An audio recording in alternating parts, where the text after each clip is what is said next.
ಪಂಚರಾಜ್ಯಗಳಲ್ಲಿ election ಘೋಷಣೆಯಾಗಿದೆ. ಈಗಾಗಲೇ ಮಾದರಿ ನೀತಿ ಸಂಹಿತೆಯೂ ಕೂಡ ಜಾರಿಯಲ್ಲಿದೆ.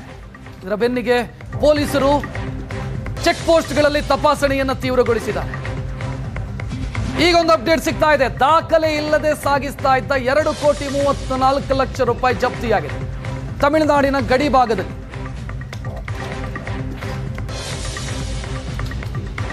ಎಟಿಎಂಗೆ ಹಣ ಸಾಗಿಸ್ತಾ ಇದ್ದಂತ ವಾಹನ ಹಿಟಾಚಿ ಅಂತ ಒಂದು ಸಂಸ್ಥೆ ಏನಿದೆ, ಅದರ ಆ ಸಂಸ್ಥೆಗೆ ಸೇರಿದಂತ ವಾಹನ 2,34,00,000 ರೂಪಾಯಿ ಜಪ್ತಿ ಮಾಡಿದ್ದಾರೆ. ಹಿಟಾಚಿ ಕ್ಯಾಶ್ ಮ್ಯಾನೇಜ್ಮೆಂಟ್ ಸರ್ವಿಸ್ಗೆ ಸೇರಿದಂತ ವಾಹನ ಇದು. ದಾಖಲೆ ಕೇಳಿದ್ದಾರೆ, ದಾಖಲೆ ಇರಲಿಲ್ಲ, ಹಣ ಜಪ್ತಿ ಮಾಡಿದ್ದಾರೆ ತಮಿಳುನಾಡು ಗಡಿ ಭಾಗದಲ್ಲಿ.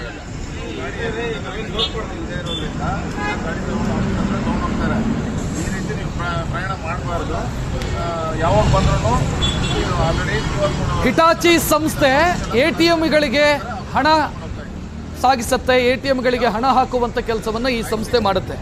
ಬಟ್ ಈಗ ಪೊಲೀಸರಿಗಿರುವಂತಹ ಅನುಮಾನ, ಈ ಸಂಸ್ಥೆಯ ವಾಹನಗಳನ್ನ ಬಳಸಿ ಹಣವನ್ನ ಎಲೆಕ್ಷನ್ ಉದ್ದೇಶಕ್ಕೋಸ್ಕರ ಸಾಗಿಸಲಾಗ್ತಾ ಇತ್ತು. ಡಾಕ್ಯುಮೆಂಟ್ ಕೇಳಿದ್ದಾರೆ, ದಾಖಲೆಗಳನ್ನ ಕೊಡಿ ಅಂತ. ದಾಖಲೆ ಕೊಡೋದಕ್ಕಾಗಿಲ್ಲ. ಅಂದ್ರೆ ಎಲ್ಲಿಂದ ಬರ್ತಿದೆ, ಎಲ್ಲಿಗೆ ಹೋಗ್ತಿದೆ ಅನ್ನುವಂಥ ಡಾಕ್ಯುಮೆಂಟ್ ಅದನ್ನು ಕೊಡೋದಕ್ಕಾಗಿಲ್ಲ. ಈಗ ಹಣ ಜಪ್ತಿ ಮಾಡಿದೆ.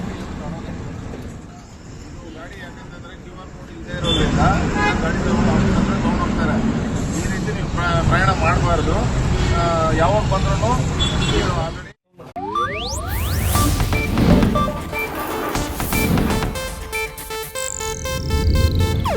ಇದು ಏಷ್ಯಾನೆಟ್ ನ್ಯೂಸ್ ನೆಟ್ವರ್ಕ್ ಪ್ರಸ್ತುತಿ.